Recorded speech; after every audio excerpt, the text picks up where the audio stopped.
गणपति देवा गजानन गणराय महाराज तू महाकाय तू गणाधीशाय मोरया देवाश देवा गणपति देवा गजानन गणराय महाराज तू महाकाय तू गणाधीशाय मोरया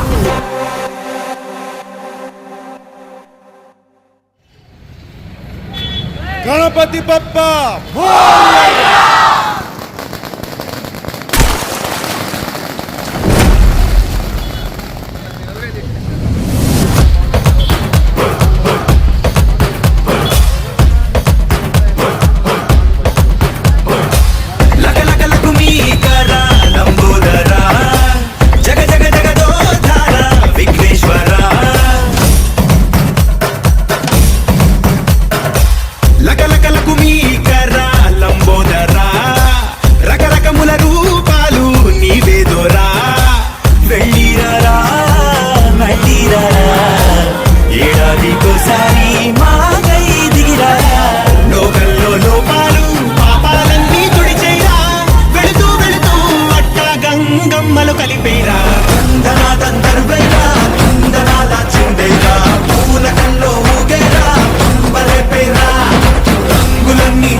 ಆಯುಷು ಆರೋಗ್ಯ ಐಶ್ವರ್ಯ ಎಲ್ಲ ನೀಡಬೇಕು.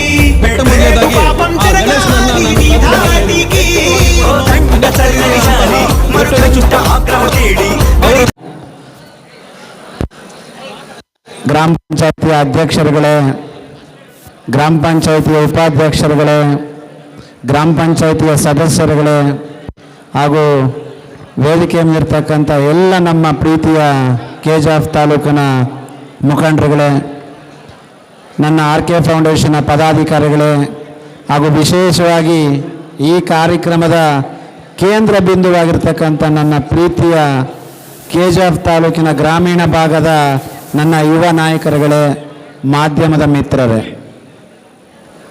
ಜಾಸ್ತಿ ಹೊತ್ತು ಮಾತಾಡಬೇಕಾ ಕಮ್ಮಿ ಹೊತ್ತು ಮಾತಾಡಬೇಕಾ? ಸೈಲೆಂಟಾಗಿದ್ದರೆ ಕಮ್ಮಿ ಹೊತ್ತಿಲ್ಲ ಅಂದರೆ ಜಾಸ್ತಿ ಹೊತ್ತು. ಶ್ರೀ ಶ್ರೀ ವಿದ್ಯಾ ಗಣಪತಿ ಕೆ ನೋಡಿ, ಕಾಂಗ್ರೆಸ್ ಅವರು ದುಡ್ಡನ್ನು ಕೊಟ್ಟು ಜೈಕಾರ ಹಾಕ್ಕೊಳ್ತಾರೆ, ದುಡ್ಡು ತಗೊಂಡ್ರು ಜೈಕಾರ ಬರಲ್ಲ.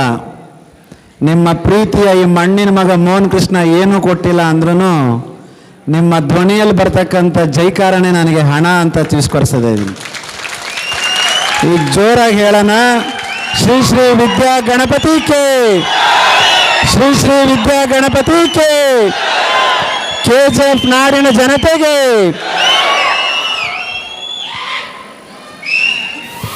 ಈ ನಿಮ್ಮ ಮಣ್ಣಿನ ಮಗ, ರೈತರ ಮಗ, ಬಡಪಾಯಾಗಿರ್ತಕ್ಕಂಥವರು 8 ವರ್ಷಗಳ ಕಾಲ ದಯಮಾಡಿ ಹಿಂದೆ ಇರೋವಂಥವ್ರು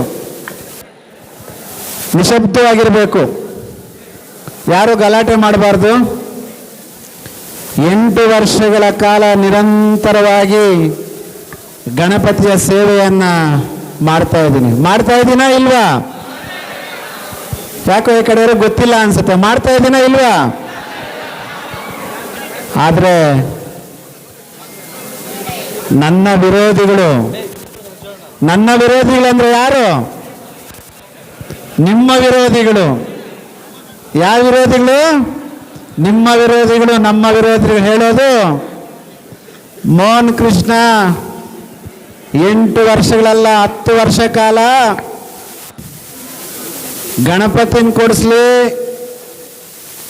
5 ರೂಪಾಯಿ ಪುಸ್ತಕ ಕೊಡ್ಲಿ ವಿದ್ಯಾರ್ಥಿಗಳಿಗೆ, ಆ KGF ಟೌನಲ್ಲಿ ಎಲ್ಲ ದೇವರುಗಳು ದುಡ್ಡು ಕೊಳ್ಳಿ, ತಾಯಂದ್ರಿಗೆ ಸೀರೆ ಕೊಳ್ಳಿ, ಇಲ್ಲಿ ನನ್ನ ಗ್ರಾಮೀಣ ಭಾಗದಲ್ಲಿ ದೇವರ ಸೇವೆ ಮಾಡಲಿ, 10 ವರ್ಷ ಮಾಡಲಿ, 5 ವರ್ಷ ಮಾಡಲಿ.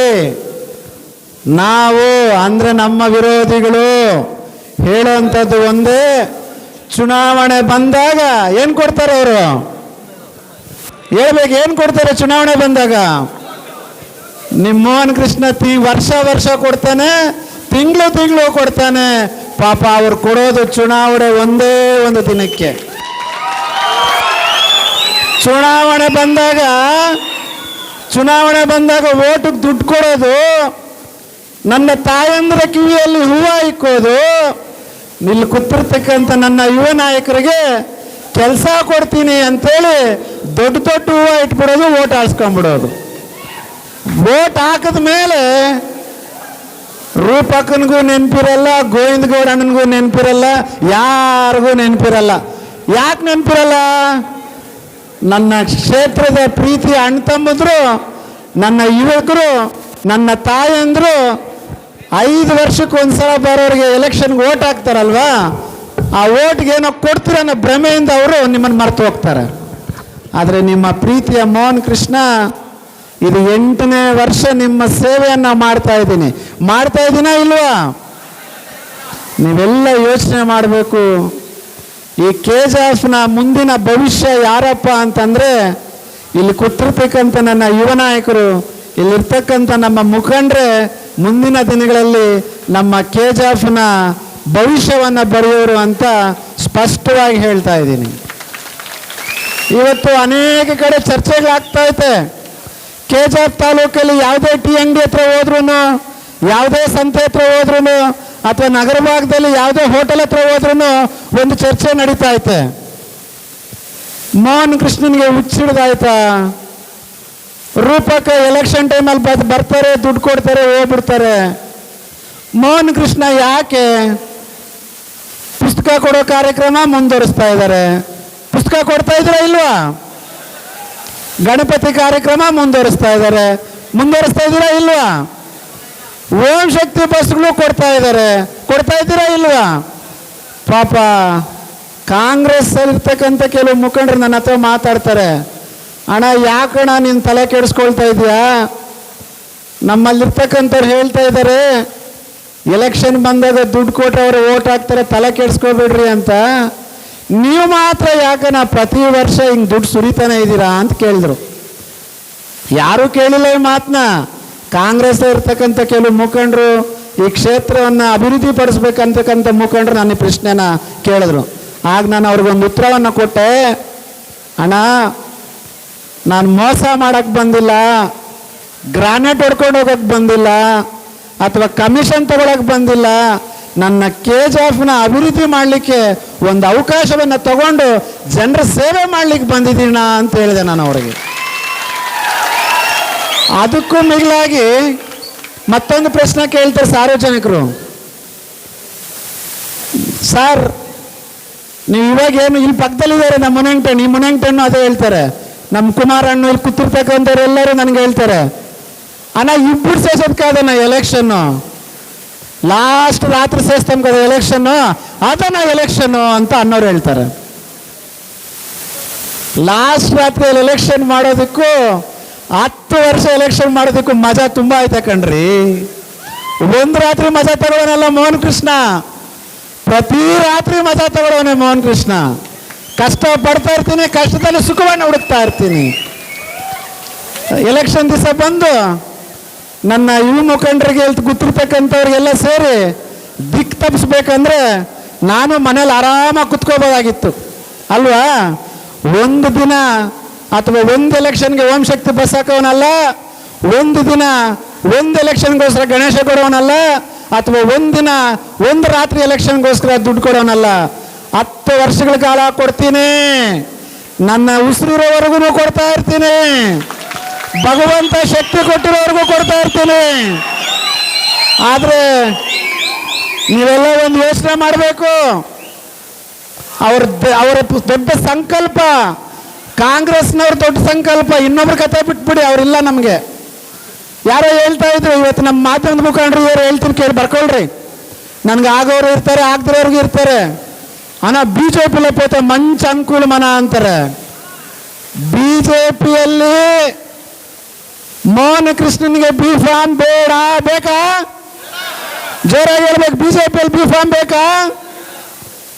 ಮೋಹನ ಕೃಷ್ಣನ್ಗೆ ಬೇಕಾಗಿರುವಂಥದ್ದು ಸ್ವತಂತ್ರ ಅಭ್ಯರ್ಥಿಯಾಗಿ ನಿಮ್ಮೆಲ್ಲರ ಆಶೀರ್ವಾದ. ಬಿಜೆಪಿಯಲ್ಲಿ ಯಾರೇ ಬಿ ಫಾರ್ಮ್ ತಗೊಂಡ್ಬಂದ್ರು, ಇಲ್ಲಿರ್ತಕ್ಕಂಥ ಸುಮಾರು ನನ್ನ ಬಿಜೆಪಿ ಮುಖಂಡರು, ನನ್ನ ನಾಯಕರಿದ್ದಾರೆ. ನಾನು ಹಿಂದಿನಲ್ಲಿ ಬಿಜೆಪಿನೇ, ನಂದು ಹಿಂದುತ್ವನೇ ಇತ್ತಿತ್ತು.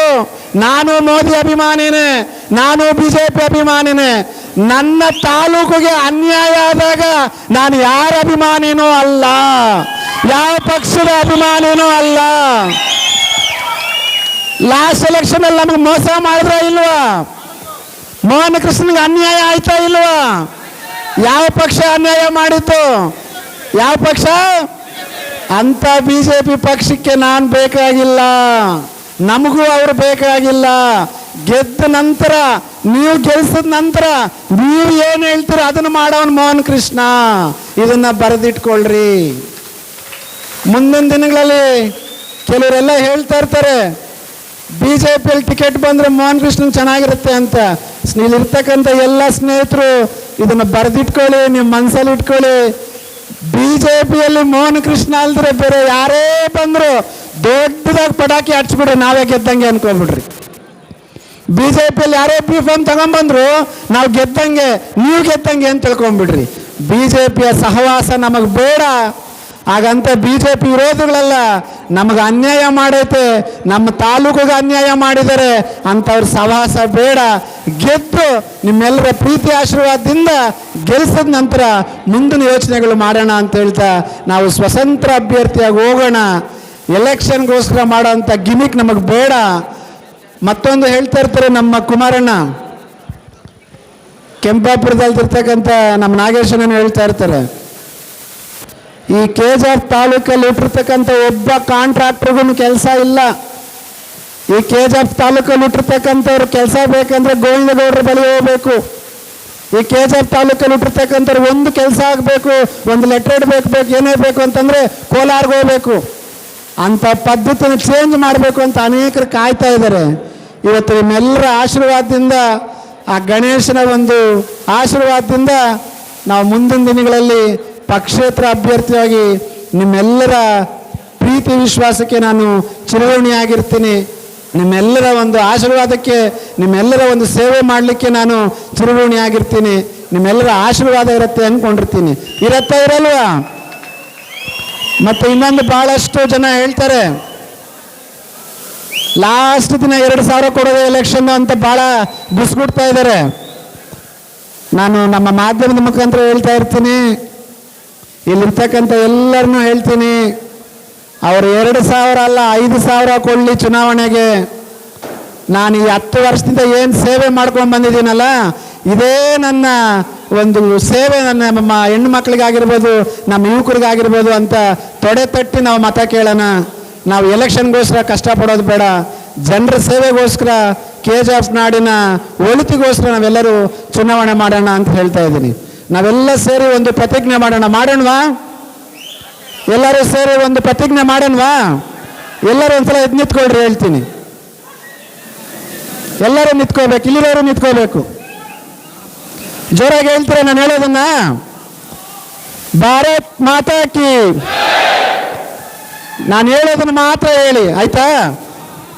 ನಾನು ಕೇಳಿಸ್ತಾ ಇಲ್ಲ. ನಾನು ಕೆಜಿಎಫ್ ಅಲ್ಲಿ ಹುಟ್ಟಿರ್ತಕ್ಕಂಥ ಯುವಕನಾಗಿ, ನಾಯಕನಾಗಿ ಡಾಕ್ಟರ್ ಬಾಬಾ ಸಾಹೇಬ್ ಅಂಬೇಡ್ಕರ್ ಕೊಟ್ಟಿರ್ತಕ್ಕಂಥ ಸಂವಿಧಾನದ ಹಕ್ಕನ್ನ, ವೋಟಿನ ಹಕ್ಕನ್ನ ಯಾರಿಗೂ ಮಾರಿಕೊಳ್ಳೋದಿಲ್ಲ.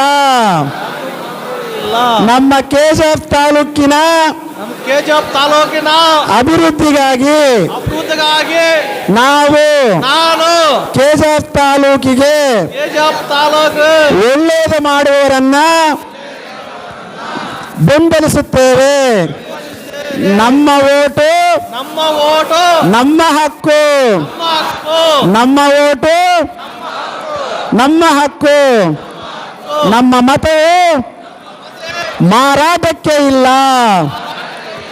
ಅಭಿವೃದ್ಧಿ ಮಾಡಿ ಓಟನ್ನು ಕೇಳಿ. ಡಾಕ್ಟರ್ ಬಾಬಾ ಸಾಹೇಬ್ ಅಂಬೇಡ್ಕರ್ಗೆ ಪ್ರತಿಯೊಬ್ಬರು ಈ ಪ್ರತಿಜ್ಞೆಯನ್ನು ನೆನಪಲ್ಲಿಟ್ಕೊಂಡ್ರೆ ರೂಪಕ್ಕನೋ ಇನ್ನೊಂದು ಅಕ್ಕನೋ ಇನ್ನೊಂದು ಅಣ್ಣನೋ ಬಂದು ಕಾಸು ಕೊಡಕ್ಕೆ ಬಂದರೆ ನಮ್ಮ ಓಟು ಸೇಲ್ಗಿಲ್ಲ ಅಂತೇಳಿ ಹೇಳಿ ಕಳಿಸಿ ಅಂತ ಹೇಳ್ತಾ ನಿಮ್ಮೆಲ್ಲರ ಪ್ರೀತಿ ವಿಶ್ವಾಸ ಹೀಗೆ ಇರಲಿ. ನಿಮ್ಮ ಒಂದು ಓಟನ್ನು ಯಾರಿಗೂ ಮಾರ್ಕೊಳ್ಳೋಕ್ಕಿಲ್ಲ ಅಂತ ಹೇಳಬೇಕಂತೇಳಿ ಕೇಳ್ಕೊ.